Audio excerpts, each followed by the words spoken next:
또래보다 젊게 느리게 나이 들 수 있는 방법들을 알려드리려고 합니다. 우선 세상에 참 유튜브 틀면 요새는 건강 정보가 넘쳐납니다. 누구는 메가도즈 비타민 C를 먹으라 그러고요. 누구는 무조건 걸으라 그러고요. 누구는 잡곡밥만 먹으라 그래요. 맞아요, 홍수야. 그런데 굉장히 단편적인 정보가 많지만 설계도를 그리는 게 굉장히 중요합니다.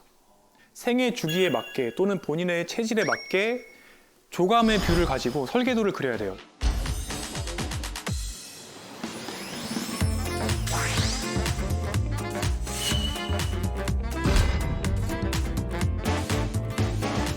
네 가지 M을 이용해 보시기를 권장드립니다. 노인의학에서 사용하는 건데요. 우선 이동성, 모빌리티입니다. 그런데 어느 정도 연배가 있는 분들의 노화를 측정을 하려면 사실 꽤 복잡합니다. 사실은 뭐 걷는 속도, 악력, 인지 기능, 뭐 우울증 정도, 만성 질환, 그다음에 혈액학적인 파라미터, 혈액학적 변수 여러 가지들을 이제 테스트를 해서 그러니까 포괄적으로 평가를 해서 저희가 측정을 할 수가 있고요. 자, 그런데 이런 것들이 굉장히 또 많은 품과 시간이 들어가기 때문에 전문가들은 조금 더 간단한 테스트 방법을 계속해서 연구해 왔습니다. 자, 그런데 모든 테스트 방법 중에서 가장 중요하고 또 확실한 방법은 바로 움직임과 관련된 신체 기능입니다. 예를 들어서 노인분들이 평소대로 걸었을 때 1초에 1m 이상의 속도가 나온다고 하면 웬만해서는 앞으로 10년 내에 사망할 가능성은 없다고 예측을 할 수가 있습니다. 그래서 일상에서 최대한 많이 걷고 움직이라고 말씀을 드리고 싶습니다. 다리를 교통수단으로 우선 생각을 하십시오. 엘리베이터를 탄다, 타지 마세요. 디폴트, 기본을 내 다리라고 생각을 하시면 좋습니다. 힘들어. 걷기가 주는 효과는 굉장히 대단합니다. 미국에서 진행한 연구에 따르면 하루 걸음 수가 1000보 늘 때마다 고혈압, 우울증, 비만, 수면무호 이런 것들이 모두 위험성이 약 10%씩 줄어들었습니다. 오, 많이 줄어드는 건데, 10%면? 보통 2000보 정도부터 걷기 효과가 나오기 시작하고 한 8000에서 10,000보 정도를 걸으면 그 이익이 쭉쭉 이렇게 증가되는 속도가 느려지기 시작해요. 그래서 대부분의 사람들은 8000보에서 10,000보 정도는 걷는 게 좋고요. 그래서 요새 이런 얘기를 하죠. 앉아있는 것은 새로운 종류의 흡연이다라는 말도 생겨났습니다. 어머. 여기 다들 흡연자네. 앉아있는 게 정말 좋은데. 선생님 지금 집에 올라가실 때 계단으로 가시나요? 저는 제 사무실이 7층에 있는데 솔직히 대부분 걸어갑니다. 근데 저희 집은 11층인데 여기는 대부분 엘리베이터를 탑니다. 근데 이제 반대로 제가 이제 걷기 운동하라고 잔소리를 안 해도 너무 잘하시는 모범생 분들이 있습니다. 6070인 분들이죠. 큰형님, 누님들. 네. 저한테 오시는 분들 중에 체중이 이제 너무 빠지고 또 근육이 이제 쇠약이 생기면서 저를 찾아오시는 분들이 많아요. 이런 분들한테 운동을 뭐 하시느냐고 제가 여쭤보면 거의 이제 95% 정도 되는 분들이 이제 매일 뭐 1시간 걷습니다. 뭐 20,000보 걷습니다. 제가 왜 이렇게 열심히 걷는데 근육이 빠집니까? 하는 분들이 있습니다. 근육이 빠질 만큼 걸으시니까 근육이 빠지죠. 근손실 나는 거예요, 걸으면? 네. 너무 많이 걸으면 근손실이 생깁니다. 진짜? 잠깐만, 네. 그러면 형님, 누님들 얼마 정도 걸으셔야 됩니까? 그래서 일단은 충분히 잘 드시고 그리고 걷기뿐만 아니라 근력 운동. 다른 운동들을 근력 운동 포함해서 다른 운동을 해주셔야 되는데 아, 같이 병행하시라고. 특히 건강검진하면 막 나옵니다. 당뇨 전 단계입니다. 또는 당뇨 초기입니다. 중성지방이 높아요. 이러면 이제 또 찾아보시고 아 이거는 내가 생활 습관으로 하겠다. 네. 걸으시면서 한 10kg 빼시고 그리고 이제 이제 온몸이 아프고 막 쇠약감이 생기면서 저한테 오시는 거죠. 그런데 이제 문제가 근육의 밸런스가 깨져 있고 관절 가동 범위가 떨어져 있는 경우가 많죠. 특히 이제 50대, 60대 이후의 분들은 그동안 앉아서 일하시던 것들 이런 것들이 쌓여 있기 때문에 고관절 가동 범위가 줄어들어 있고 특히 어깨 관절도 굉장히 딱딱해져 있고 이러다 보니까 몸이 불안불안한 상태에서 운동을 하게 되고 또 정형외과를 가시면 이제는 사용을 하시면 안 됩니다. 이 얘기를 듣게 되거든요. 근육을 만들어 놓고 나중에 내가 중병을 알았을 때 병원에서 20, 30% 근육이 줄어들어도 집에 온 다음에 내가 일상생활 할 수 있는 만큼의 어떻게 보면 근육 저금 통장을 내가 만들어 놔야 되는 거거든요. 그러기 위해서는 미리미리부터 준비를 하셔야 되는데 많은 분들이 헬스장에서 그냥 TV 보시면서 굉장히 천천히 이제 맞아, 걸으면서 자전거 이렇게 운동하시는 타시고. 분들이 많은데 이제 이런 운동을 하시기보다는 전문가를 찾아가세요. 돈을 내고 운동을 배우세요. 그 돈이 지금 아깝게 느끼실 텐데 그게 아까운 게 아닙니다. 점검을 받으시고 내 근육에 어떤 불균형이 있는지를 평가를 받으시고 운동 처방을 받으시고 그 운동을 배워서 매일매일 반복해서 실습을 하시는 게 너무 중요합니다. 이렇게 잘 걸을 수 있는 몸을 만들고 걷고 나머지 운동들을 하시다 보면 90살까지도 잘 걸으실 수가 있어요. 결국에 우리가 걷는 이유는 8, 90대에도 내가 자유롭게 걷고 시장도 가고 친구도 만나려고 걷는 거예요. 맞아요. 요즘 MZ들은 어떤 운동을 좋아하나요? 코비드 때는 뭔가 골프, 테니스 이런 게 좀 유행이었다면 네. 요즘엔 좀 더 사람들 만나면서 같이 할 수 있는 그런 뭐 크로스핏이나 아니면 클라이밍 이런 거 굉장히 잘 돼 있더라고요. 그렇죠. 고강도. 그러면 요즘 중년분들이 꼽는 4060의 운동 트렌드는 뭔지 혹시 아세요? 바로 맨발 걷기입니다. 아, 어싱. 네. 요즘에는 그 집 근처 공원에 아예 저걸 하라고 길을 내놨더라고요. 흙길로. 아 진짜요? 네. 오. 네, 재성 씨 말대로 전국적으로 이제 맨발 걷기 길이 생기는 걸 보면서 또 맨발 걷기가 굉장히 인기가 많다는 것을 실감했고요. 또 제 환자분들 중에서도 하시는 분들이 굉장히 많아요. 하지만 이제 맨발 걷기도 잘못하면 오히려 독이 될 수도 있습니다. 왜냐하면 사람 몸 자체가 원래 원시시대에 30년 동안 쓰려고 진화가 된 건데 우리가 80년, 90년, 100년을 살아요. 결론적으로 관절의 수명이 어느 정도 정해져 있다고 볼 수가 있는데 아휴. 너무 막 충격을 주면서 2만 보, 3만 보를 찍다 보면 좀 부담이 될 수 있기 때문에 맨발 걷기로 거리를 채운다. 이거는 조금 부담이 될 수 있겠다는 생각을 많이 하고 있고 이제 또 하나의 이제 위험은 결국에 감염이죠. 아무래도 이제 파상풍 백신 뭐 맞고 하시는 분들도 많지만 사실 당뇨 있으신 분들은 괜히 또 당뇨발 생기고 감염증 생겨서 그것 때문에 절단하시거나 이렇게 될 우려가 있기 때문에 뭐 당뇨 있으신 분들은 웬만하면 양말 정도는 신으시고 하시는 게 좋을 것 같고요. 안전한 환경에서 맨발 걷기를 또 무리하지 않고 가볍게 즐기신다고 하면 맨발 걷기도 정말 만병통치약이 될 수는 있을 것 같습니다.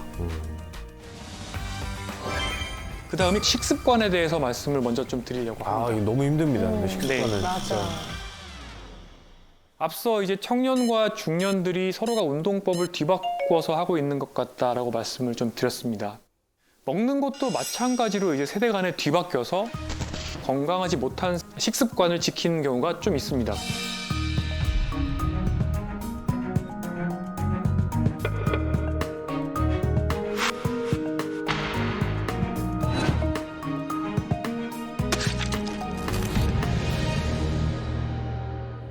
이것 때문에 실랑이가 많이 생겨요.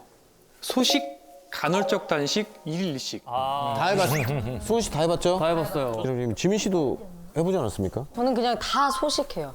아, 그래서 끼니를 많이 군살이었구나. 아니 근데 회식 때 또 술을 드시잖아요. 술을 좋아하죠. 근데 건너편에 박나래 씨, 허한나 씨 뭐 이렇게 앉아 있잖아요. 걔네는 제가 남긴 거 다 쪼먹었고. 아, 그렇게 됐군요. 작은 거인이 됐군요. 이런 식습관들은 물론 건강에 도움이 될 수 있습니다. 아, 그래요? 네. 2030, 조금 더 넓혀서는 한 4050. 어느 정도 몸에 에너지가 충분한 분들한테는 굉장히 도움이 될 수 있습니다. 제 병원을 찾아오셨던 50대 A씨가 있습니다. 비교적 이제 사업도 성공하신 분이고 또 자기 관리를 철저하게 정말 잘하시는 걸 또 장점으로 내세우는 분이죠. 그분의 식단입니까? 네, 그분의 식단입니다. 좋아 보이죠? 별 문제 없어 보이죠? 근데 이제 건강검진을 하셨어요. 마른 비만입니다. 체지방률이 굉장히 높아요. 거기다가 골다공증이 나왔고 당뇨병 전 단계에다가 고지혈증, 지방간.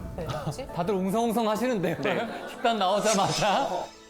총 열량을 계산을 해봤거든요. 그랬더니 기초대사량 정도를 드시고 있는 거예요. 어떻게 보면 약간의 기아 상태를 만들고 있는 상황이었고요, 우선. PT도 하시고 걷기도 하시고 그런데도 이제 또 대사증후군이 생기니까 너무너무 억울해 하셨는데요. 그러니까요.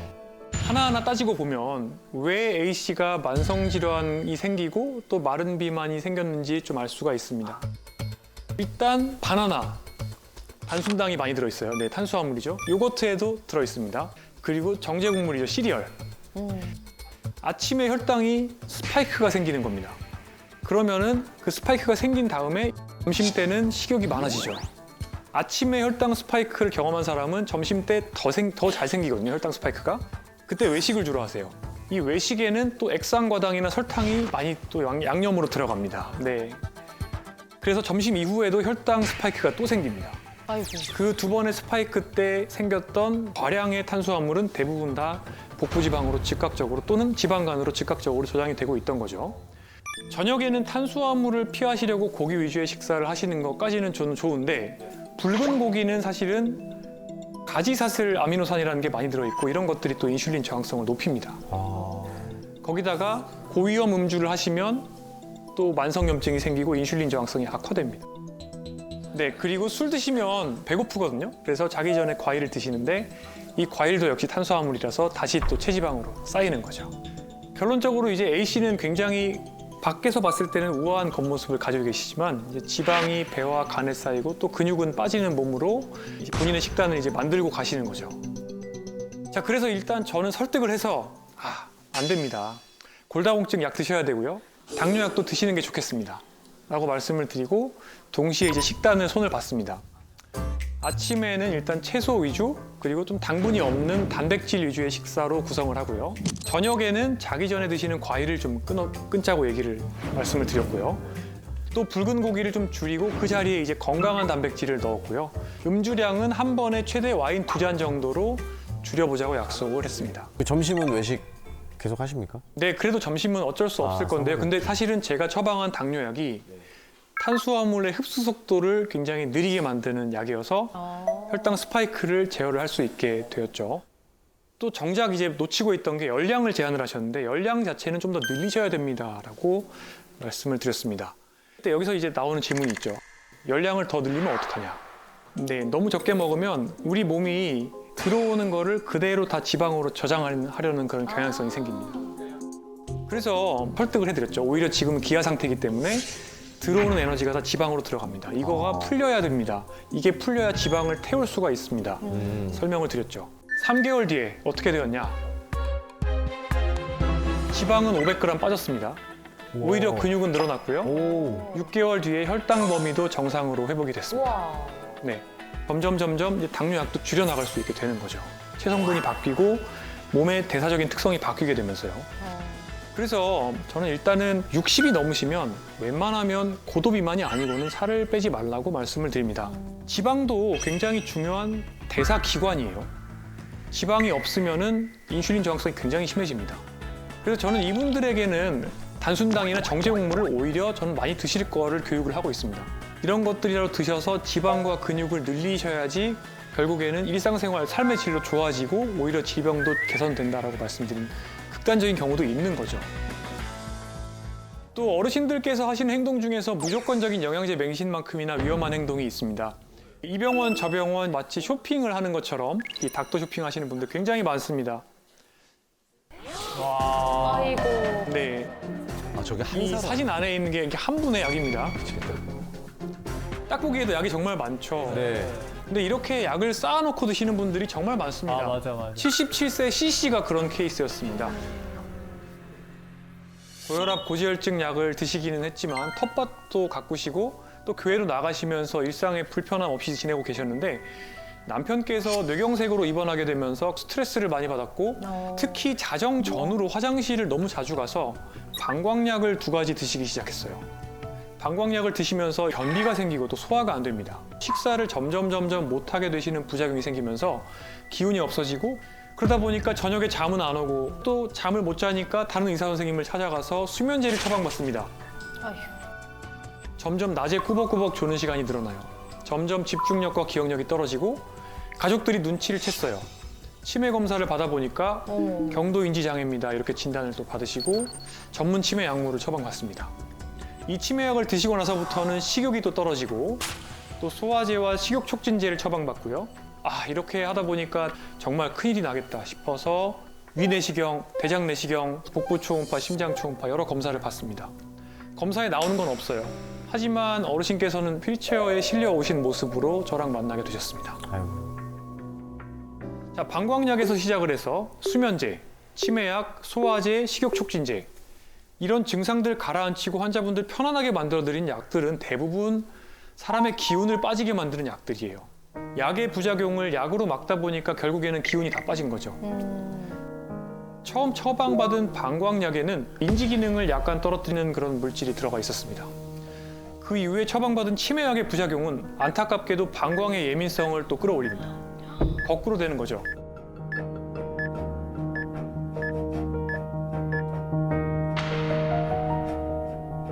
이렇게 상쇄되는 작용을 하는 약을 제거하고 부작용이 발생하는 약을 제거해주는 약물 정리 과정을 거쳤고요. 2주 뒤에 다시 CC와 그 가족들을 만났을 때는요. 다행히도 수면과 식사, 배변이 좋아졌고요. 또 한 달 뒤에 인지 기능을 다시 평가해 보니까 다행히도 정상 범위까지 인지 기능이 회복되는 결과를 봤습니다. 와.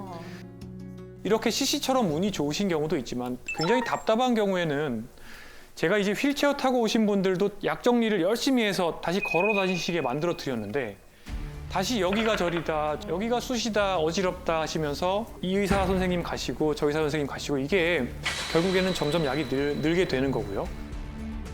그런데 이제 약을 먹고 차 가라앉는 상태가 되니까 또 증상이 괜찮아졌다고 생각을 하는데 사실 이거는 증상이 괜찮아진 게 아니에요. 너무 많은 약을 한꺼번에 드셨기 때문에 사실은 마취된 거랑 비슷한 거죠. 점점 일상생활이 어려워지고 근육이 빠지고 몸져눕게 되는 지름길이에요.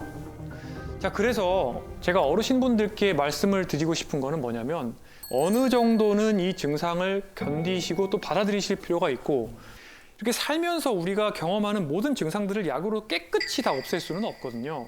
무조건 이 증상에는 이 약, 이렇게 증상을 누르려고 하지 말고 기본적인 생활 습관 개선을 먼저 고려해 보는 걸 추천드리고 싶어요. 예를 들어서 야간요, 밤에 소변 자주 보러 가시는 분들 브릿지 운동 같은 것들 열심히 하시고 케겔 운동 하시고 이런 것들 하시다 보면 좋아지는 경우 많이 있거든요. 그런데 약만 들다 보면 그 약의 부작용이 약을 또 부르고 또 부르고 이렇게 되는 거죠.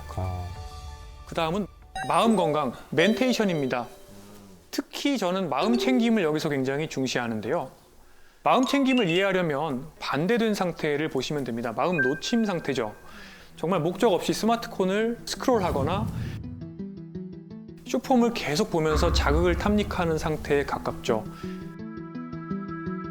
이것은 마음 챙김에서 가장 멀어져 있는 마음 놓침 상태라고 볼 수 있습니다. 마음 놓침 상태가 계속되면 이것에 걸리기 쉬워집니다. 바로 치매입니다.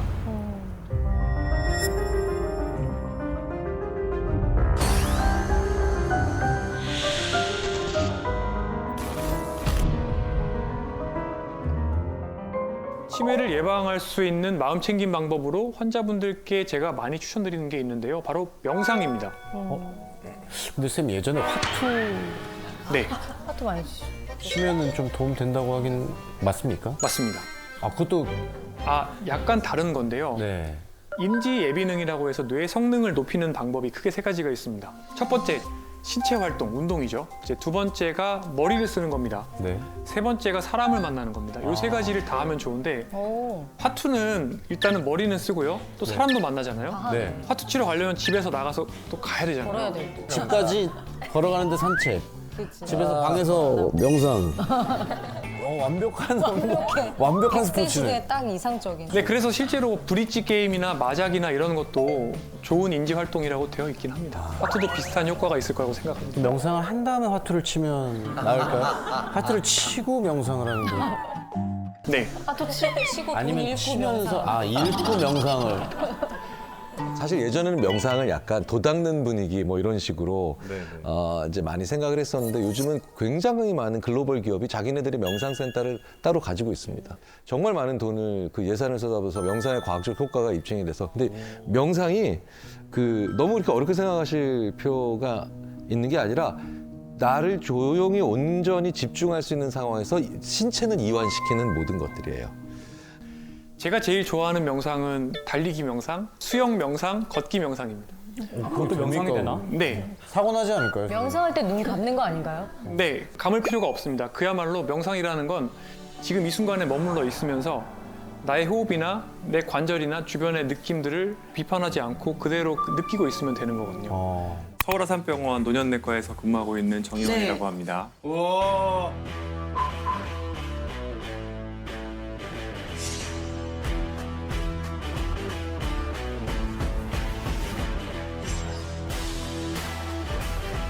또래보다 젊게 느리게 나이 들 수 있는 방법들을 알려드리려고 합니다. 지금 하셔야 돼요.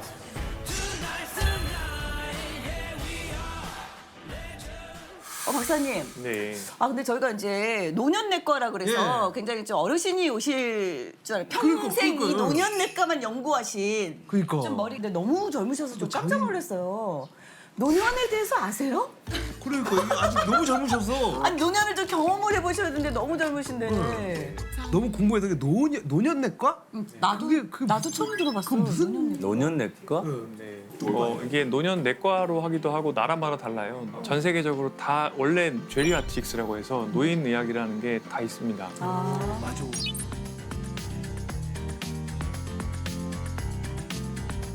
소아과하고 완전 정반대라고 보시면 되고. 소아과랑. 네.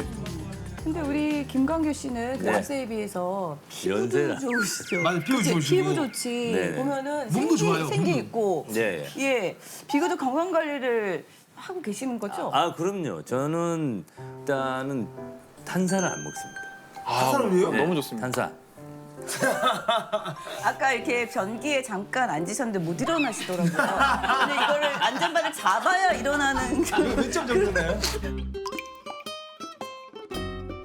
좀 잡으니까 훨씬 편하더라고요. 네. 일어날 수 있는데 통증이 좀 있어가지고. 박사님. 저랑 악수 한 번만 해보세요. 예. 최대한 세게 한번 잡아보세요. 세게요? 네. 막 나와요. 네. 예. 당연히 악력은 좋으시고 그리고 사실은 이제 제가 세 분 다 걸어 다니시는 거를 이제 봤잖아요. 네. 네. 걸어다닙니다. 네, 조금 이렇게 제가 입장에서 봤을 때는 완전 젊은 성인입니다. 성인. 그냥 젊은 성인입니다. 또 젊은 성인들이시죠. 네. 저속노화는 약간 좀 단어는 약간 좀 노화를 늦춘다. 느낌이 있는데 어떤 거예요, 저속노화가? 저속노화라는 거는 이 결국에 그 몸에 고장이 쌓이는 속도를 느리게 만드는 겁니다. 대략 한 3 정도는 이제 유전자, 7 정도는 생활 습관이라고 생각을 하는데 습관 중요하다. 이 안에서 이게 그 생활 습관을 잘 만들면 노쇠가 오는 시점을 최대한 뒤로 미룰 수가 있고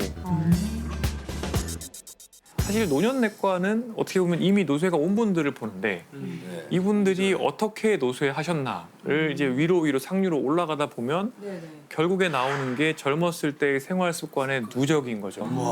네, 이걸 많이 크다네요, 네, 이해가. 이걸 굉장히 많이 내가 가속노화를 가지고 가게 되면 그 전부터 이제 관리를 해야 된다는 거잖아요. 그죠? 생활 습관. 네 맞습니다. 내가 할 수 있는 것 중에 네. 노화 속도 또는 수명에 네네. 사실 제일 중요한 게 먹는 거라고 습관. 또 생각할 네. 수도 있습니다. 그래서 뭐 거의 10년 이상의 어떤 수명 차이를 식단으로 만들어낼 수가 있고 네. 젊어서부터 나이 들 때까지 내가 어떤 스타일로 식사를 하느냐 나중에 치매 발병률 이런 데도 영향을 줍니다. 치매가 그 유전적인 요인보다도 예, 유전적인 요인도 있지만 생활 습관도 굉장히 중요합니다. 네.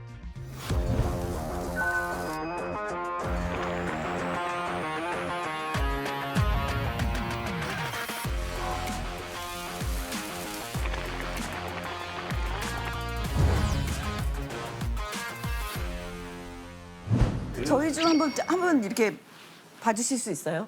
근데 어저께 또 어떻게 드셨는지를 그 조사를 해오고 그러니까 사진을 찍어달라고 네. 계속 그러시더라고요. 네.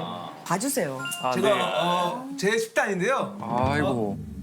근데 이거 일부러 이렇게 저를 이렇게 제가 오니까 또 이렇게 극단적인 사례를 보여주자. 혹시 또 이렇게 그렇지. 특별히 좀 이렇게 선생님 작가님이랑 모를지도 몰랐어요? 아 모르셨어요?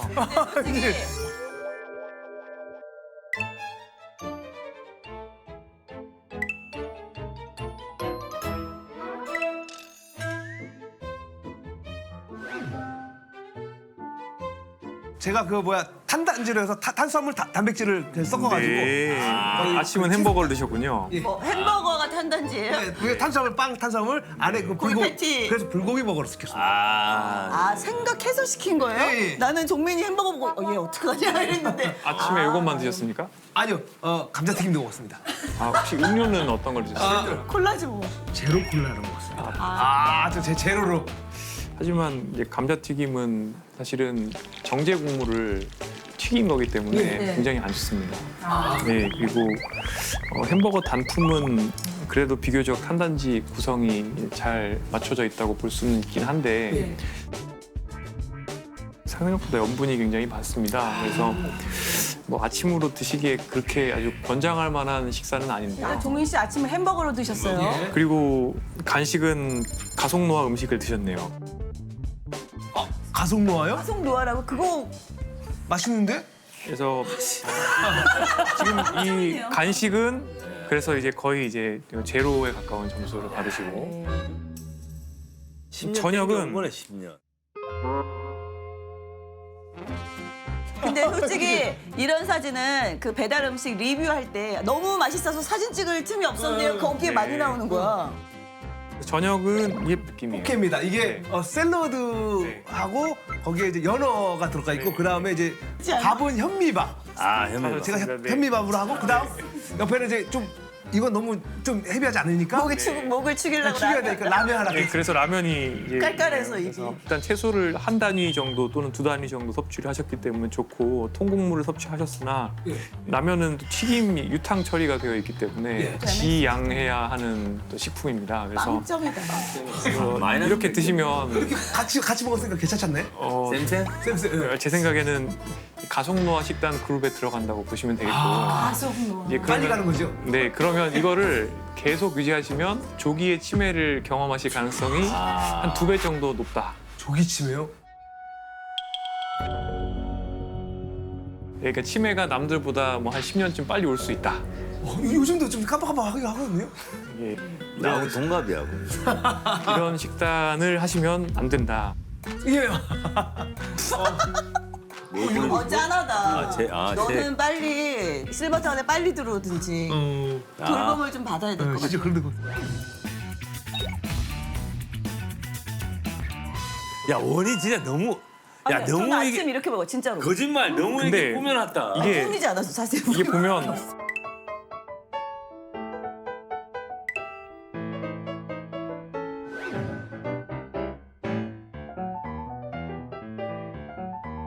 이게 되게 건강해 보이는데 이게 맹점이 있어요. 맹점. 꼭 찾아주세요. 꼭 찾아주세요. 이게 그 체지방률이 약간 좀 그러니까 약간 마르시지만 좀 있으시죠.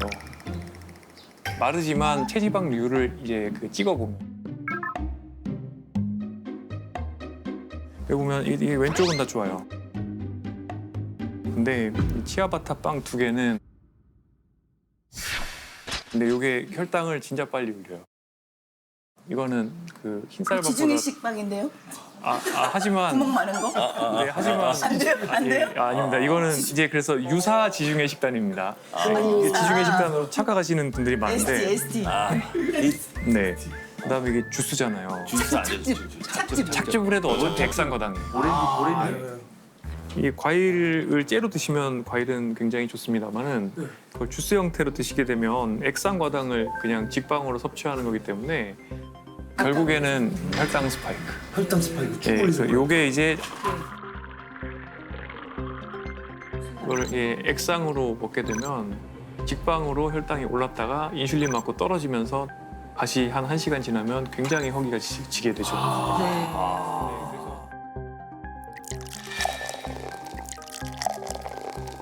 그래도 목을 축이려면은 액상으로 먹어야 목 치길래. 아 근데 우리가 상식적으로 생각할 때는 당근 같은 거는 씹어서 먹기 힘드니까 착즙해서 촥 먹으면 마시면은. 굉장히 건강해질 것 같은데 네. 아닌 거예요? 그 이건 과일이에요. 거기에 들어있는 그 섬유질과 같이 먹기 때문에 사실은 혈당이 굉장히 천천히 오르는 거예요. 그리고 포만감이 오래 유지가 되는 건데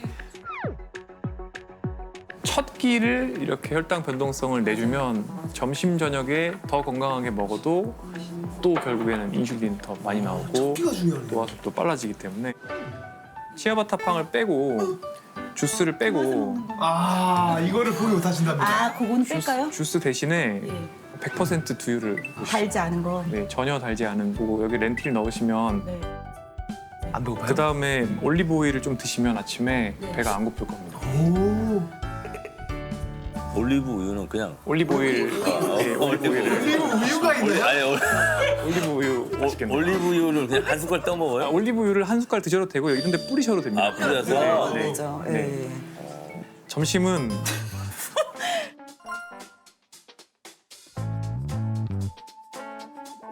점심은 그거 오해하지 마세요. 그게 핫도그가 그냥 일반 핫도그가 아니라 닭 가슴살이 들어있는 핫도그. 근데 이게 여성분들 중에 몸매 관리하는 분들이 이렇게 드시는 경우가 많아요. 제가 다이어트 하느라고. 네. 다이어트 식단이지만 사실은 가속 노화 식단이다. 사실은 가속 노화 식단이다. 가수. 이게 가속 노화 식단. 노화를 빠르게 만드는. 여기도 단순당과 정제물이 많아서 근데 칼로리는 뭐 한 다 해봐야 500칼로리밖에 안 되는데 그러니까 내 몸의 대사율을 떨어뜨려요. 누나가 계속 다이어트 한다고 하는데 평생 똑같으시더라고요. 가만히 있어.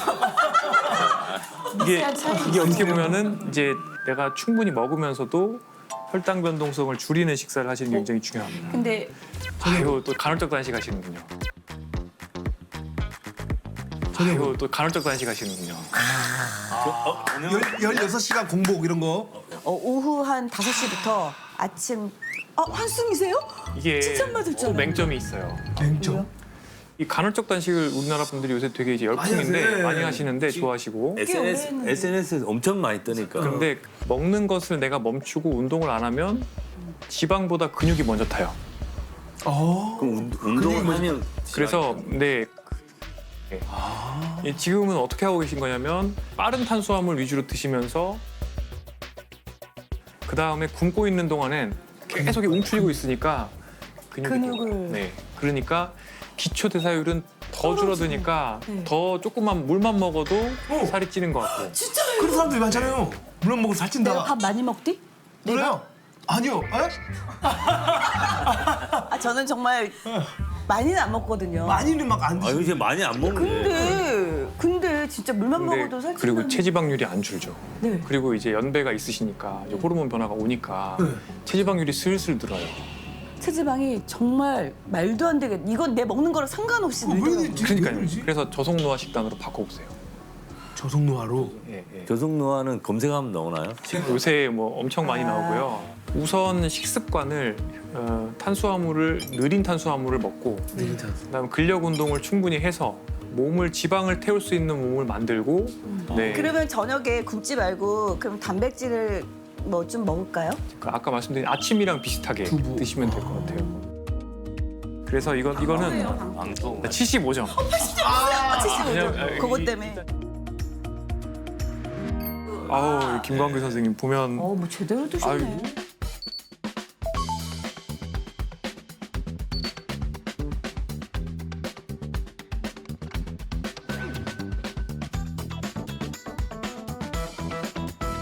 아우 김광규 선생님 보면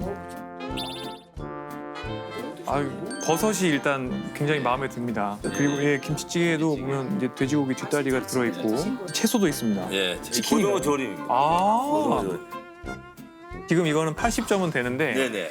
이거를 이제 100점으로 만들려고 하면 네네. 67년생이시잖아요. 네, 예. 그래서 조금씩 단백질을 많이 드시는 게 몸에 좋은 이제 이제부터. 이게 점진적으로 단백질 늘리셔야 되기 때문에 아, 그래요. 여기 잡곡을 많이 넣으시면 좋겠고 잡고. 잡곡 플러스 밥에 콩을 좀 더 넣으시면 좋겠다. 콩밥. 콩을 좀 더 넣으시면 좋겠다. 콩밥. 너무 싫어. 너무 콩밥 너무 싫어.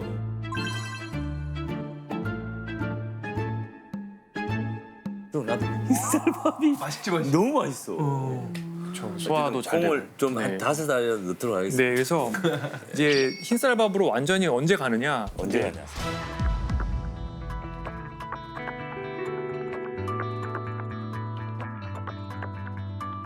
이제 50대, 60대 분들은 잡곡을 드시는 게 좋고, 근데 이제 60, 70대로 가시거나 하면은 좀 더 이제 흰쌀밥 비중을 높이면서 진짜예요? 그래서 진짜예요?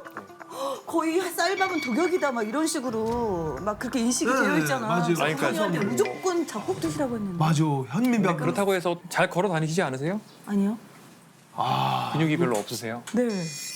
그러면은 쌀밥을 좀 섞어. 흰쌀밥 비중을 좀 늘리시는 게 좋겠어요. 이거는 누구 꿀팁인데요? 야, 이거 누나 이거 공부 우리 엄마 쌀밥 못 먹게 하는데 막 일부러. 왜 그랬어? 왜냐면 안 좋다고 그래요. 저희는 저희가 쌀밥을 줄여야 돼요. 저희가 우리가 젊은 쌀밥 죽여야 돼. 부려다 어르신들은 이게 부려다. 아니에요. 잘못된 정보로. 모르 아니야. 그러니까.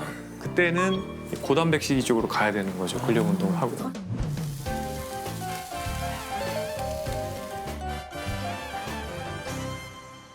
참 그 버섯도 있고요. 네. 밥도 국민에 비하면 이 식사를 하시고 나서 혹시 어떤 활동을 하셨나요?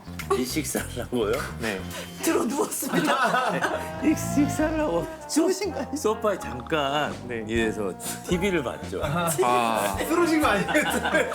이게 아니 식사하고 나면 요즘 계속 그냥 졸려요. 엄청 졸릴 것 같아요. 왜냐면 지금 왜 보면 그런 거예요? 예, 안 졸리게 제가 여기서 그 밥이 이제 흰쌀밥이지 않습니까? 네네. 이게 흰쌀밥을 먹고 마라톤을 뛰셨으면 좋은데 네. 흰쌀밥을 먹고 이제 이렇게 누우셨잖아요. 네. 그러면 이제 혈당이 쫙 오릅니다. 졸리죠. 그때 이제 부교감 신경이 활성화되면서 잠이 싹 옵니다. 그리고 이제 인슐린이 그때 쫙 나옵니다. 아 그런가 봐. 그리고 그때 그 인슐린이 이 밥을 배로 이제 다 넣어주는 거예요. 뭘 어야? 그리고 이제 그러고 나서 혈당이 쭉 떨어지면 네. 이제 깹니다. 예. 그러면 이제 배가 슬슬 고프죠. 예. 그러면서 다시 안마 의자에 가서. 예. 그래서 예. 혹시 땀 날 때까지 하시는 뭐 이렇게 유산소 운동 이런 거 안 좋아하세요? 땀 날 때까지 운동을 하고 싶은데 사실 이제 땀 나기까지가 너무 힘들더라고요. 땀이 나기 직전에 멈춰요. 힘들어서 땀이 나야 돼요. 힘드니까. 그게 단점이에요. 안 되겠어요. 안 되겠어요. 큰일 나요. 아 그래요? 그 여기 보시면 네. 이게 그 왜 그러냐면 잘 가다가 안 돼. 예.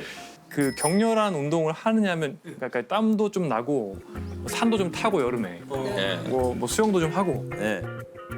그 정도 되는 운동을 이제 일주일에 주 3회 한 30분 정도는 해주는 게 좋습니다. 근력 운동을 하면은 뼈 건강이 좋아지고 근육량이 늘고 유산소 운동을 열심히 하면 심폐 건강이 좋아집니다. 그리고 만성 질환이 또 좋아지고요. 그다음에 스트레칭을 하면은 7, 80대에 내가 근골격계 질환으로 고생할 가능성이 줄어들고 거기다가 마지막으로 밸런스 운동까지 하시면 낙상 치매가 예방이 됩니다. 요 네 가지를 포트폴리오를 잘 만들어서 하시는 게 이제 저속노화 생활 습관의 두 번째로 중요한 겁니다.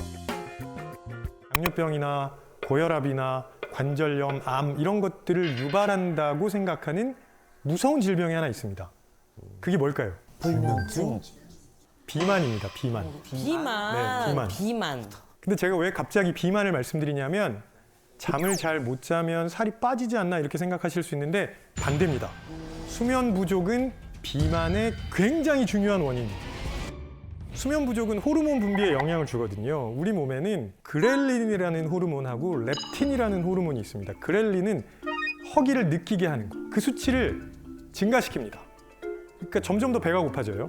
그 다음에 포만감을 느끼게 하는 렙틴 수치는 감소시킵니다. 그러니까 배가 불러도 계속 먹어요. 수면이 부족하면 그렇게 된다는 겁니다. 아, 그럴 때 있어, 진짜. 게다가 또 잠을 잘 못 자면 원초적인 욕구를 담당하는 뇌 영역에는 별로 영향이 없는데 아까 말씀드렸던 것처럼 충동 제어가 잘 안 됩니다.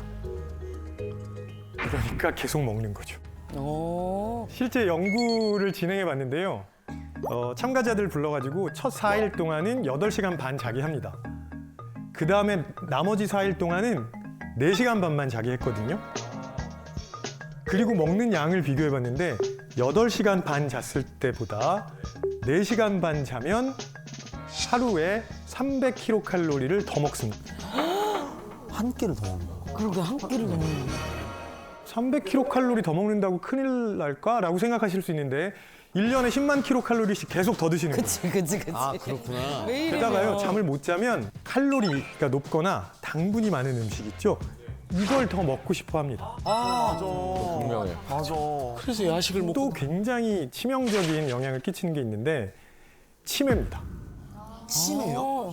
치매? 철의 여인이라고 불리는 마가렛 대처. 네. 하루에 4시간만 잤습니다. 그러면서 업무에 몰두했다고 알려져 있는데요. 마가렛 대처는 나중에 말년에 뇌졸중 그리고 치매로 고통을 받았었고요. 그 다음에 하루에 한 4-5시간만 잔다고 알려진 로널드 레이건 전 미국 대통령 있죠. 마찬가지로 치매에 걸려가지고 나중에 본인이 대통령이었다는 사실도 잘 모르는 상태로 안타깝게 죽음을 맞이했죠. 물론 제가 여기서 수면 부족이 치매의 가장 중요한 원인이다라고 말씀드리는 건 아닙니다. 하나의 원인일 수 있다라는 얘기인데 네. 왜 그러냐 하면요. 치매 중에 특히 알츠하이머 있죠. 네네. 알츠하이머를 유발하는 요인이 무엇인지를 지금 연구진들이 많이 밝혀놨습니다.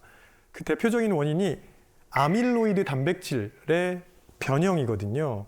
그래서 수면을 제대로 취하지 못하면 이 아밀로이드 단백질이 변형되면서 뇌에 자꾸 쌓여가고요.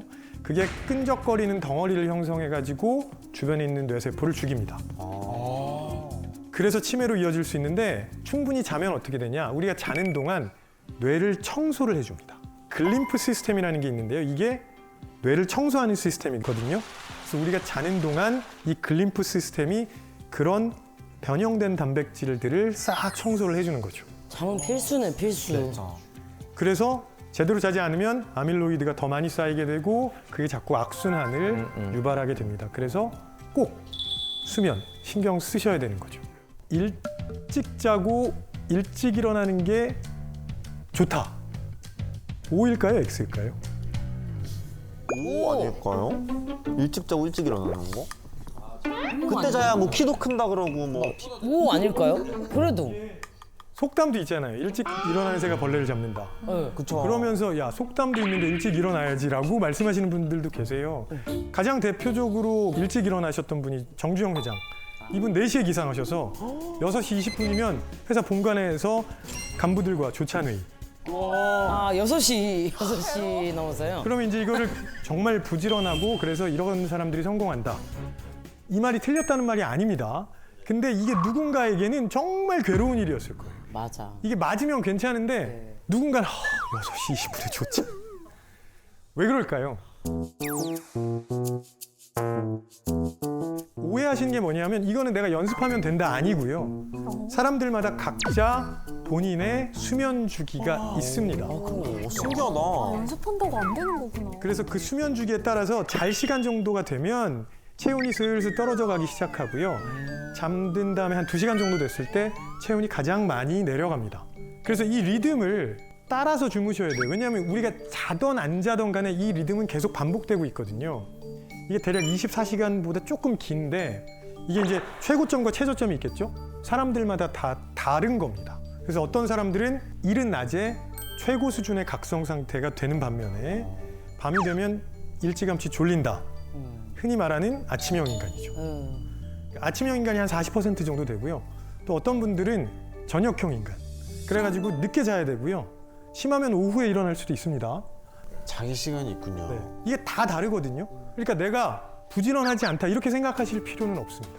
본인마다 타고난 리듬이 있다는 거잖아요. 근데 우리 사회는 그걸 무시하고 그냥 아침형 인간의 유리한 방향으로 돌아가고 있습니다. 맞아. 그러니까 저녁형 인간한테는 너무 부자연스러운 거예요. 그러니까 힘들죠.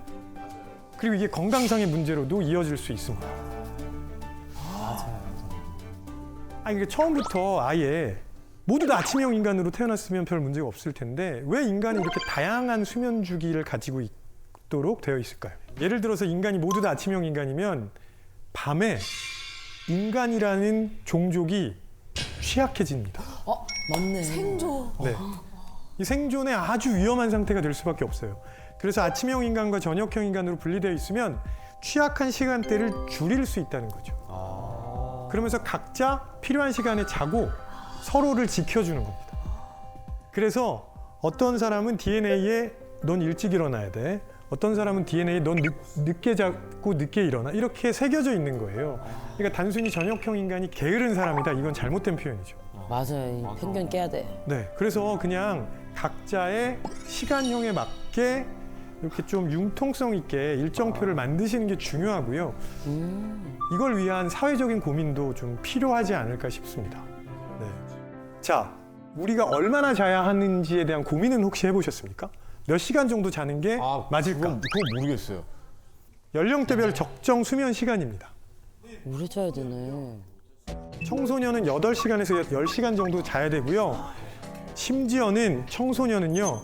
수면 주기가 성인이랑 달라서 밤 1시는 돼야 잠이 오거든요. 근데 부모님들이 계속 일찍 자라고 맞아요. 맞아 10시만 되면 막 맞아, TV 맞아. 끄고 들어가 막. 그때 집에 있는 거 다 하는데. 나오는데. 근데 제가 뭐라고 말씀드렸냐면 평균 수면 시간이라고 말씀드렸잖아요. 평균의 함정이 있는 거죠. 아, 덜 자도 되고 네, 더 자도 되고. 네. 누군가는 이거보다 덜 자도 되고요. 누군가는 더 많이 자야 된다는 거죠.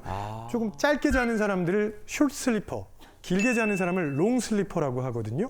근데 이 숏 슬리퍼, 롱 슬리퍼는 유전자의 영향을 받습니다. 엄마한테 갖고 옵니까? 아빠한테 갖고 옵니까?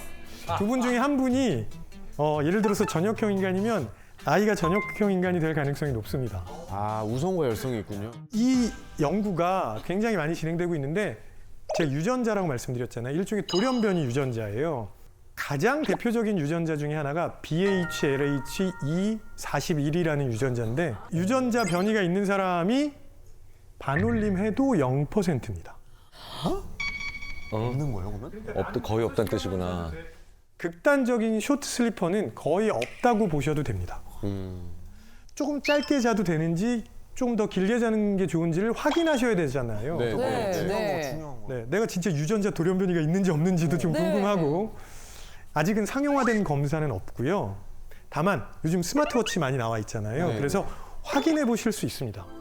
주무시면서 내가 몇 시간 잤을 때 가장 컨디션이 좋은지 기록을 해 주셔야 돼요. 아, 기록을. 나는 6시간 반 잤을 때 가장 컨디션이 좋아. 7시간 반 자면 그래도 약간 조금 뻐근해.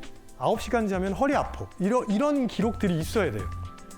본인에게 최적의 수면 시간을 찾으실 수 있다는 거죠. 네. 그래서 오늘 돌아가시면 꼭 해보셨으면 좋겠습니다. 꿈을 꾸는 거 이 자체가 진짜로 우리가 일어났을 때 피곤함을 좀 느끼게 하는 건지 그렇다면 좀 꿈 없이 좀 자고 싶은데 어떻게 해야 되는 건지. 꿈을 꾸면 피곤하다는 말은 틀린 말이고요. 오, 진짜. 매일매일 꿈을 꾸세요. 매일매일. 단지 기억을 하냐 못하냐는데 네. 꿈을 꾸면 피곤하다고 말씀하시는 거는 뭐냐면 네. 그 렘 수면 단계에서 계속 깨셨다는 거예요. 충분한 수면을 못 취하신 거죠. 근데 꿈 안 꾸는 사람 되시면 큰일 나요. 왜요? 이게 저희도 우연하게 발견한 건데 사이코패스가 꿈을 안 꾸는 사람들이에요. 예. 그러니까 이게 우연하게 밝혀진 건데 사이코패스의 뇌가 정상인의 뇌나 평범한 사람들의 뇌와 뭐가 다른가 많이 연구했을 거 아니에요. 근데 거의 차이 없는데 유난히 편도체가 약해요. 편도체가 꿈꿀 때 많이 활성화돼요. 근데 이게 불안하고 스트레스 받게 만들기도 하지만 이게 예를 들자면 교감 능력도 상당히 관련이 있어요. 그리고 우리는 편도체를 사이코패스와 달리 가지고 있으니까 꿈을 꾸신다면 또 일하러 간다 생각하지 말고 내 편도체가 열심히 일을 해주고 있구나 이렇게 해주시면 돼요. 네, 편도체야 고마워. 네, 사이코패스가 되시는 것보다는 말이 너무 심하신 거 아닙니까? 난 웃으면서 그렇게. 교수님 좀 무서운데요? 아, 맞습니다. 사이코패스라는 것보다는 뭐, 예. 저는 제가 잠을 잘 못 자다 보니까 항상 아침에 좀 피곤하거든요. 항상 그 노곤한 시간 있잖아요. 밥 먹고 나서 살짝 잠이 올 것 같기도 하고 뭐 약간 이런 시간대 근데 또 못 자겠는 거예요. 왜냐면 지금 자버리면 난 이따 분명히 못 잘 거야. 라는 그 생각 때문에 또 잠을 못 자고 또 막 계산책을 나가든 무언가를 하든 근데 그 능률이 다 떨어져요. 뭐 계산책을 하는 건지 뭐 걔가 나를 산책하는 건지 뭐 그것도 헷갈리고 막 뭐 내가 지금 작업을 하고 있는 건지 뭔지 막 모르겠어. 근데 자면 안 될 것 같아. 낮잠은 주무시는 게 좋습니다. 아, 자요? 네. 우리나라 사람들은 그냥 일찍 자고 일찍 일어나야 된다고 머릿속에 딱 박혀 있거든요. 맞아요. 너무 그리고 밤에 자고 아침에 일어난 거다. 그러니까 한 번 자는 거다. 이걸 단상 패턴이라고 하는데요. 우리 인류가 단상 패턴으로만 잠을 자는 종족이 아니었어요. 예, 꽤 많은 경우에 이상 패턴. 이상 패턴. 네. 그러니까 잠을 2번 자는 거죠. 밤에 길게 한 번 자고 오후에 짧게 낮잠을 자고. 문화적인 영향이 아니고요. 생물학적으로 그렇다고 생각하시는 게 맞을 거예요. 그래서 여러 나라에 낮잠 문화가 있는 거예요. 중국이랑 베트남 낮잠 자잖아요. 맞아, 꼭 있다고 하는데. 이 중국이랑 베트남뿐만이 아니고요. 잘 알고 계시는 시에스타, 남미 혹은 지중해 연안 이런 데 시에스타라는 낮잠 문화가 있거든요. 그리스 가면 오후 1시부터 5시까지 문 닫잖아요. 그 다음에 5시에 다시 열어서 9시까지 운영하는데 2000년대 들면서 이거 너무 게으른 거다 뭐 이런 비판을 한 사람들이 있었어요. 그리고 이제 관광객들이 한창 돌아다닐 시간에 문을 닫아버리니까 별로 안 좋잖아요. 그래서 이걸 없애자는 얘기가 있어서 없어진 적이 있거든요. 하버드대 연구진이 그리스 사람 2만 3천여 명을 대상으로 실제로 어떤 변화가 있었는지, 건강에 어떤 변화가 있었는지를 6년간 추적 조사를 했습니다. 결과가 너무 충격적인데요. 낮잠을 포기한 사람들은 6년 동안 심장병으로 사망할 확률이 37% 증가했고요. 그 다음에 직장인들, 낮잠을 끊은 다음에 사망 위험이 무려 60% 증가했습니다. 아니 빨리 자야 되겠네요. 그래서 그리스에 가면 이카리아라는 섬이 있어요. 여긴 아직 시에스타가 남아 있거든요. 근데 여기 주민들은 미국 사람들보다 90세까지 살 확률이 4배 정도 높습니다. 장수의 비결이구만. 그러니까 낮잠을 잘 수 있으면 주무셔야 돼요. 그러니까 시에스타라는 낮잠 문화가 가능한 것도 우리는 졸리면 잔다고 표현하잖아요. 네네. 그게 회복 수면이에요. 근데 자야지라고 해서 자연스럽게 자는 게 예방 수면. 오, 쉽다. 우리나라 기업에서도 이걸 해본 기업들이 몇 개 있는데 그때는 이제 1시간 반 정도 꺼주시거든요. 근데 여기 계신 분들이 갑자기 막 이러고 하다가 그래? 그러더니 한 5분 정도 있다가 스르르 잠을 드시는 거를 제가 이렇게 옆에서 같이 지켜봤죠. 여기서 이렇게 지켜본 거예요. 저랑 대화하시던 분이 나 진짜 황당하더라니까. 스르륵 잠들었어요. 제가 무슨 뭐 레드 써는 것도 아닌데.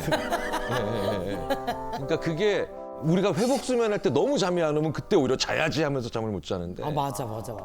근데 이제 잠깐 자볼까라고 눈을 감으면 아주 자연스럽게 왜 1시간짜리 잠 뭐 이런 거를 주무시더라고요. 이거 진짜 잘 하면 좋을 것 같은데. 그러니까 잠에 대해서 우리가 깨야 될 상식이 정말 많은. 진짜 잘못 알고 있는 게 너무 많았네. 특이한 거는 이거 말고도 굉장히 여러 가지가 있었는데요. 근데 이런 것들을요, 미국에서 US 월드 앤 뉴스 리포트라고 하는 그 잡지에서 순위를 매기는데, 뭐 예를 들어서 얼마나 이게 효과적인가, 얼마나 따라가기 쉬운가, 또 얼마나 영양이나 안전성이나 부작용 측면에서 괜찮은가, 다이어트 순위를 매기고 있습니다. 자, 그러면 2023년 순위 1위를 차지한 다이어트 볼까요? 황재석 씨 맞죠?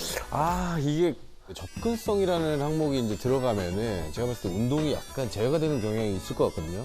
그러면은 저탄고지.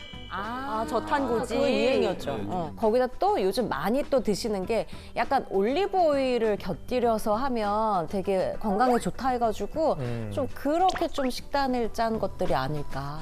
지금 정답이 부분적으로 나왔는데요. 2023년에 1위를 차지한 다이어트는 바로 지중해식 다이어트입니다. 지중해식 다이어트. 지중해 가본 적도 없는데 그거를 어떻게 섬진강만 가봤지 내가 지중해를 언제 가봤어? 그러니까 지중해식 다이어트라는 거는요, 과일, 채소, 통곡물, 견과류, 그리고 단백질 섭취는 가급적이면 생선으로 좀 많이 하고, 빨간 색깔이 나는 그런 소고기, 돼지고기 같은 거 먹긴 먹지만 적게 먹는. 사실 뭐 레드와인 같은 것도 적포도주도 살짝은 허용을 해주고 하는 그런 다이어트예요.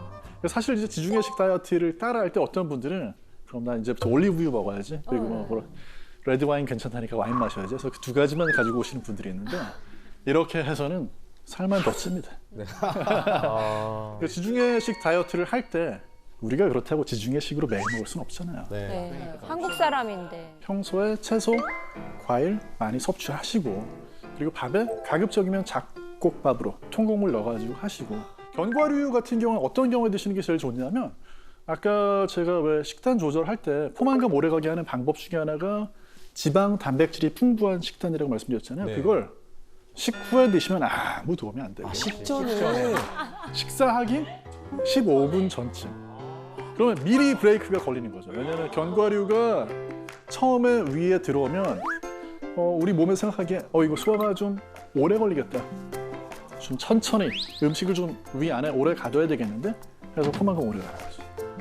그런 식으로 하시면은 뭐 도움 될 것 같아요. 그러면은 밤에 또 야식 먹고 싶을 때 그거 견디려면은 차라리 그냥 견과류 먹는 게 훨씬 낫겠네요. 대신에 하루에 한 줌만 20-30g 정도까지만. 근데 견과류에 약간 달달한 거 섞여 있는 거 먹어도 되나요? 괜찮은데 식욕 조절하기가 조금 더 어려워요. 사실 제 경우에는 견과류가 식전에 먹으면 식사를 하니까 괜찮은데 또 저녁에 빈속에 먹으면 조절이 또 안 되더라고요, 잘. 맥주를 부르더라고요, 또 이제 맥주를. 교수님 맥주에 드실 거라고 말씀하신 거예요? 맥주를 부르죠. 안주로. 아, 그럴 수도 있죠. 그럴 수도 있죠. 안주로. 저는 개인적으로는 저녁에는 견과류보다는 견과류는 점심이나 저녁 식전에 먹고 저녁에는 뭐 당근 같은 거 잘라가지고 있으면 배고픈 게 감당이 되는 것 같아요. 괜찮네요. 그러니까 지중해식 다이어트라는 거는요, 식단 자체가 상당히 건강에 유익한 그런 방식으로 구성이 돼 있어요. 그래서 체중 감량뿐만 아니라 심장 질환, 암 이런 것들의 위험도 같이 떨어뜨려줘요. 그래서 살만 빼는 게 아니고 장기적으로 더 건강한 생활을 할 수 있게 도와준다는 거죠. 자, 그러면 매년 하위권을 차지하는 다이어트는 뭘까요? 그냥 생으로 굶는 거. 저는 원푸드 다이어트가 별로 안 좋았어요. 두 분 다 뭐 설득력이 있는데 24개의 다이어트 중에서 18위를 차지한 다이어트인데요. 바로 키토제닉 다이어트입니다. 키토제닉? 진짜? 들어보긴 한 것 같은데. 뭐 우리나라에서도 키토 김밥 아니면 뭐 맞아. 뭔지 알아. 그 맛없는 김밥. 전 맛은 있던데. 유명하신 분들 소송 들어와요. 그거. 맛있습니다. 맛있어요. 맛있습니다. 맛있어요. 계란 포슬포슬하게 넣어가지고 밥안 비리 들어가고. 낮추고. 맞아. 네. 키토제닉 다이어트라는 거는 말 그대로 키톤이 우리 몸에서 생길 때까지 탄수화물을 줄이라는 얘기예요. 키톤이라는 건 지방을 에너지원으로 사용하는 과정에서 만들어지는 물질인데요. 손톱에 매니큐어 지울 때 사용하는 아세톤이 키톤의 일종이다. 이렇게 생각하시면 될 것 같아요. 술 마시고 나가지고 과음을 하고 나면 과음한 분들 입에서 풀냄새 날 때가 있죠. 네네. 술 냄새에 더해서 약간 과일 냄새 날 때. 그게 바로 키톤 냄새입니다. 그래서 지방을 많이 먹고 탄수화물은 거의 극도로 줄여가지고 정말 키톤이 생겨나게 되면 입에서 풀냄새가 나요. 아세톤 같은 그런 냄새가 나거든요. 그래요? 사실 이제 이런 뭐 황제 다이어트, 그 다음에 뭐 저탄고지, 키토제닉 다이어트 이런 것들이 되게 많이 유행을 했잖아요. 근데 이런 다이어트들의 문제점 중에 하나는 뭐냐면 편식을 부추긴다는 겁니다. 단기적으로는 이게 효과가 있죠. 살이 다른 방법보다 조금 더 빨리 빠지는 것 같아요. 하지만 평생 유지할 수 있는 다이어트가 아니에요. 심하게 하는 경우에는 굉장히 피로하다든지 탈수라든지 영양 불균형이라든지 뭐 이런 문제가 올 수 있어요. 뭐 이걸 해야 되는 분도 있어요. 예를 들어서 어떤 분들은 심한 당뇨병 관리가 잘 안 돼가지고 의사의 조언을 하는 분들이 있고, 원래 이제 키토제닉 다이어트라는 것 자체는 뇌전증 환자들을 치료해주기 위해서 개발이 됐었던 겁니다. 그러니까 아무튼 뭐 장기간 이걸 가지고 어떤 다이어트 하는 거는 되게 부적절하고, 그렇기 때문에 아까 말씀드렸던 다이어트 순위에서도 항상 최하위를 맴도는 거죠. 간헐적 단식이 저한테는 맞는 것 같아서요. 간헐적 단식을 하고 있는데 간헐적 단식이나 이런 단식이 조금 효과가 있지 않나요? 간헐적 단식 같은 경우에는 사실은 인류 역사상 제일 오래된 식사법이라고 봐야지 맞을 것 같아요. 우리 그런 얘기 하잖아요. 원시인 다이어트는 고기 많이 먹는 거였을 거다. 근데 인류학자들이 이분들하고 실제로 뭐 2주건 3주건 한 달이건 같이 생활을 하면서 다녀보면요. 사냥해서 성공률이 3.이요? 3.4%밖에 안 돼요. 다 실패하시는군요. 사냥해가지고 고기를 먹고 살다가는 굶어 죽습니다. 간헐적 단식을 할 수밖에 없는 거죠. 간헐적 단식을 하게 돼서 어느 정도 시점에 이르게 되면 자가포식이라고 그래가지고 세포에서 우리 몸의 에너지가 지금 좀 부족한 상태구나. 그러니까 지금 막 펑펑 에너지를 쓸 때가 아니고 좀 자기 복구를 해야 되겠구나 하는 식으로 전환이 된다는 거죠. 실제로 이제 간헐적 단식에 대해서 효과가 있는지 연구를 해보니까 한 3kg에서 5kg 정도 체중이 감량이 되는 효과가 있는 걸로 나타났어요. 훌륭하네. 제일 이제 걱정이 되는 건 뭐냐면 혹시 오늘 단식을 하고 내일 먹으면 폭식을 하게 되지 않을까.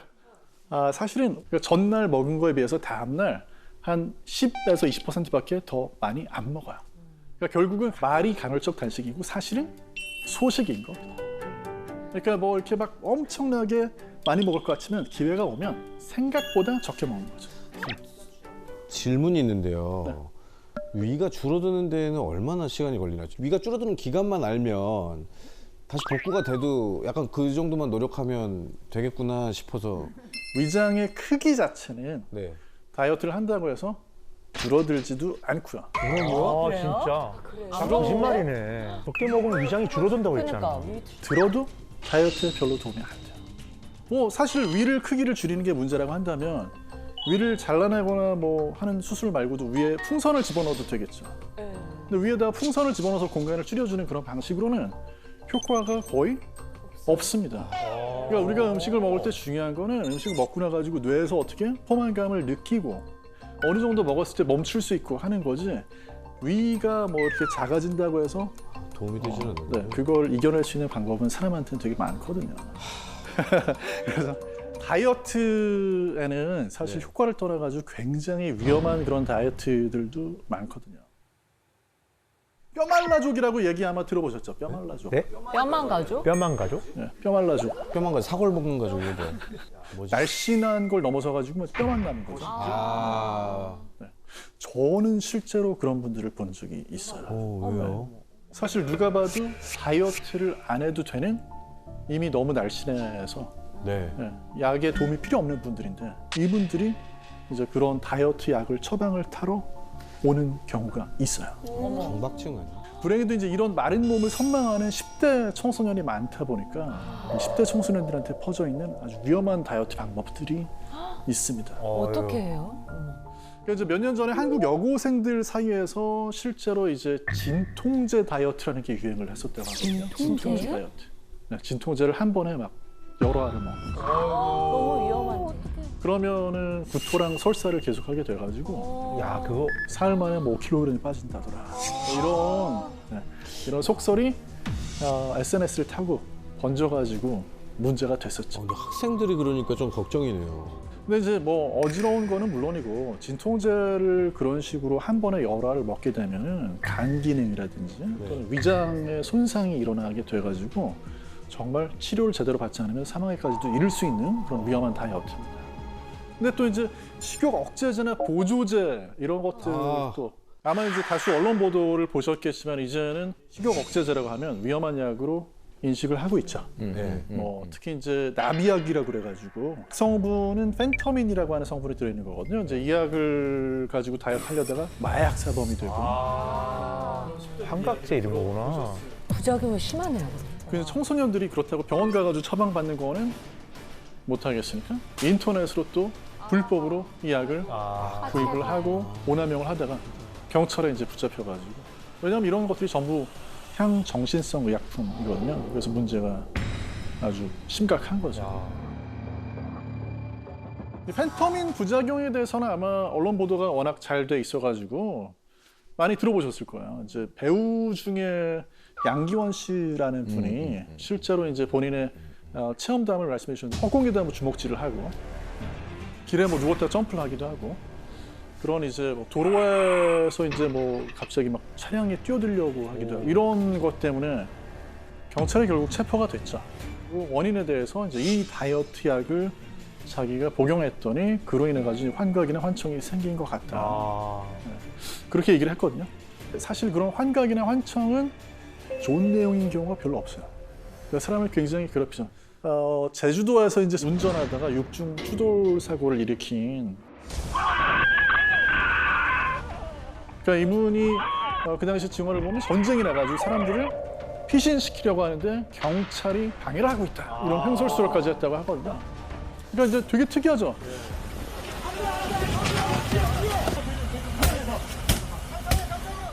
그 식욕 억제제를 먹었는데 전쟁 때문에 사람들이 피난 가는 환각이 보였다는 게 이해가 안 가는데 김규열 교수님 혹시 그 생존에 대한 욕구와 식욕이 이렇게 갑자기 분리가 되는 순간이 있는데 그게 바로 극단적으로 도피해야 되는 상황.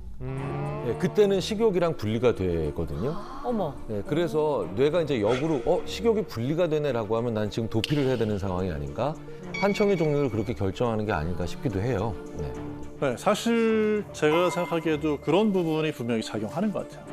근데 이제 마약류의 약이 또 하나가 있거든요. 최근에 이제 이것도 굉장히 학부모들을 공포에 빠뜨렸던 그런 학원가에서. 강남의 학원가에서 마약 음료 사건이 있었죠. 뉴스에 나왔던데요?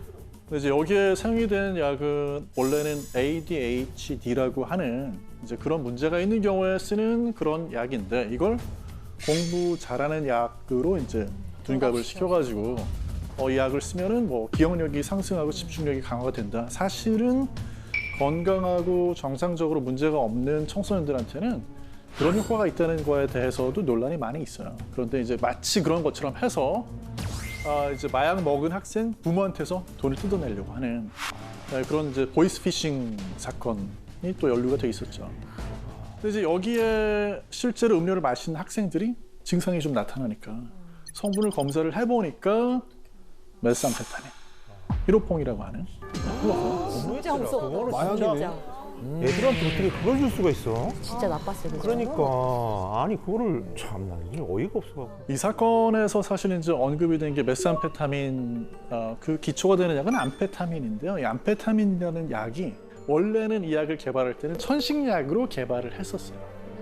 근데 연구를 하다 보니까 천식 치료하려고 이걸 쓰는데 각성제 효과가 있는 거예요. 1930년대에는 이걸로 성적을 올릴 수 있다라는 소문이 돌면서 대학생들이 이 약을 먹고 공부하는 일이 굉장히 흔해졌고요. 2차 세계대전 때는 심지어 군인들한테 이 약을 지급을 해서 사기를 끌어올리고 피로회복 용도로 쓰라는 그런 지시가 또 있었습니다. 근데 이제 그 뒤에 전쟁은 끝났잖아요. 네. 전쟁은 끝났지만 이제 문제는 뭐냐? 그 군인들의 와이프, 부인들이 있었어요. 가족들이. 왜 썼느냐? 식욕을 누르고 체중을 줄이는 용도로 쓴 거죠. 그래서 1930년대 중반에는 이미 제약회사들에서요, 이 약을 체중 감량 용도로 쓰라고 광고 홍보를 하기 시작을 했습니다. 근데 그 결과 당시 미국 의사들도 안전하다고 생각하고 묻지도 따지지도 않고 처방을 건네는 경우가 많이 있었어요. 그런 일로 인해서 지금까지도 전 세계적으로 이런 약들이 오남용되는 경우가 굉장히 많습니다. 1930년대에도 다이어트를 하다가 굉장히 많은 사람이 사망하는 일이 있었고요. 이 약은 이제 디나이트로페놀이라고 하는 그런 약인데 사실은 살충제 성분이고 또 폭약 성분이기도 해요. 그런데 이 약을 이제 사용을 하게 되면 몸에서 대사를 좀 촉진시켜가지고 열이 많이 나요. 우리가 고열이 떨어지지 않으면 응급실 가야 되죠. 42도도 넘어가는 그런 고열이 계속되는 거야. 약을 먹고 8시간이 지났는데도 사망까지 가는 경우도 있지만 시력을 또 잃어버려가지고 문제가 생기는 거야. 근데 이제 요즘에도 이런 약들이 계속 문제가 되는데 2000년부터 2010년까지 10년 동안에도 심지어는 그때는 저 약이 이미 금지가 된 상태였는데 어떻게 해서든지 그걸 막 구해가지고 또 하나는 이런 약들, 위험한 약들을 사람들이 쓸 때는요, 어떤 생각을 하게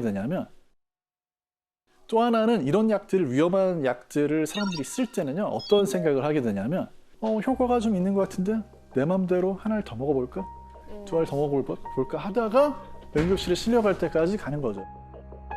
그리고 이제 2015년에는 알약 8개를 복용을 해가지고 병원에 실려가는 그런 사건도 있었거든요. 아까도 말씀을 드렸지만 더 먹으면 더 먹을수록 좋겠지라고 생각해서 오남용을 하게 되고 치사적으로 가거든요. 이분은 치사량보다 6배나 높은 약을 복용을 해가지고 해독할 수 없는 그런 상태였고 병원에서 이제 실려가가지고 3시간 만에 사망을 해요.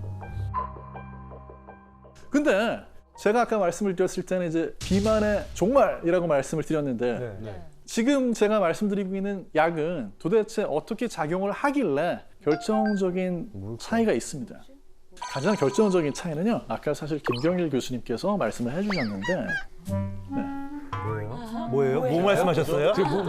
어떤 말씀하셨어요? 맥주 땡긴다.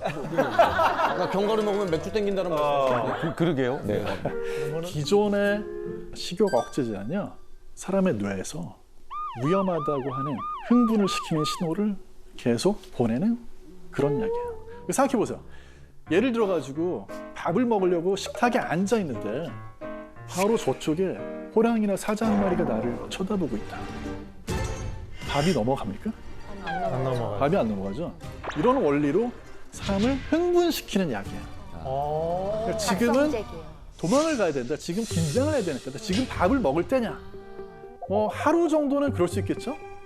그런데 1년 내내, 24시간 내내 그런 흥분한 상태에 있게 되면 평소보다 짜증이 나고 공격적이 되고 하는 이런 증상들은 조금 전에 말씀드렸던 그런 흥분성 식욕 억제제 때문에 그럴 수 있는 거죠. 근데 이제 제가 말씀드린 다이어트 신약은 그런 게 아니고 포만감을 주는 호르몬을 흉내낸 그런 약성분입니다. 그러니까 이제 이건 원래 우리 몸에서 분비가 돼요. 음식을 먹으면 포만감을 느끼는 호르몬이 분비가 되거든요. 하필 이 호르몬은 어디에서 분비가 되느냐? 장에서도 저 뒤쪽에서 분비가 됩니다. 그러니까 음식을 먹어서 그 음식이 장까지 가는 데는 시간이 오래 걸려요. 그 전까지는 계속 먹겠네요. 도착해서 신호를 줄 때는 이미 늦은 거야. 그다음에 또 한 가지 문제는 뭐냐면 이런 호르몬이 분비는 되는데 굉장히 짧게 분비돼요. 그래서 우리 몸에서 그런 포만감 호르몬이 만들어지면 오랫동안 지속되지 않고 몇 분만 있으면 사라져요. 근데 그 똑같은 호르몬의 효과를 내는 약을 세마글루티드라고 하는 그런 물질을 만들어서 이걸 주사해주면 일주일 내내 들어있으면서 언제만 작용하느냐? 밥을 먹을 때. 기존의 당뇨 치료자들의 제일 문제는 뭐냐면 밥을 먹든 밥을 안 먹든 계속해서 인슐린을 분비를 하는 자극을 해요. 근데 이 약은 주사한 상태에서 밥을 먹었을 때만 작용을 해요.